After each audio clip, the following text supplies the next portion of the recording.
हर हर महादेव, राधे राधे। हम आप सबके लिए एक प्यारा सा विवाह गीत लेके आए हैं। अगर अच्छा लगे तो लाइक कमेंट सब्सक्राइब जरूर करिएगा। कमेंट बॉक्स में बताइएगा विवाह गीत कैसा लगा। अरे तोड़ले करैला पाती लिखले बीरोगजी, अरे लिखले बीरोगजी।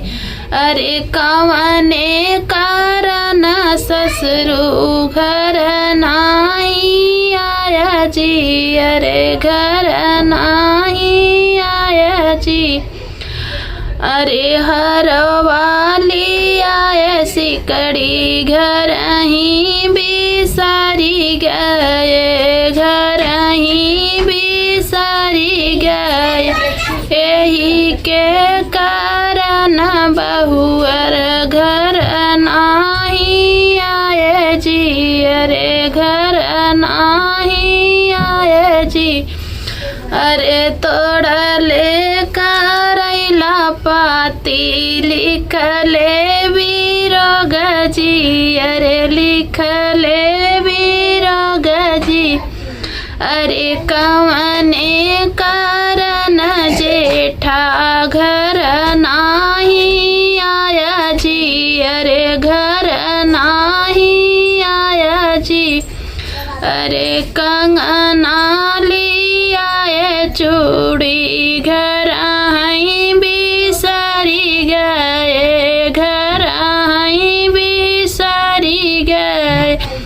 यही के कारण धन घर नहीं आए जी, अरे यही के कारण छोटी घर नहीं आए जी। अरे तोड़ ले करैला पाती लिखले बीरोगजी, अरे लिख ले बीरोगजी। अरे कवने कारण छोटू घर नाही आया जी, अरे घर नाही आया जी। अरे पहला लियाए मुंदरी घर ही बिसारी गए, घर ही बिसारी गए। यही के कारण भाभी घर नाही आए जी, अरे घर नाही आए जी।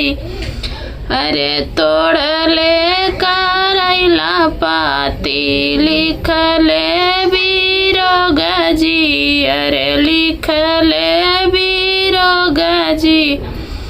अरे कवने कारण स्वामी घर नाही आया जी, अरे घर नाही आया जी। अरे टिकवा लियाए धन सिंदूर घर ही बिसारी गए, घर ही बिसारी गए। यही के कारण धन घर नाही आए जी, अरे घर नाही आए जी। अरे सिंदूरई कारण धन घर नाही आए जी, अरे घर नाही आए जी। तोड़ले करैला पाती लिखले बीरोगजी, अरे लिखले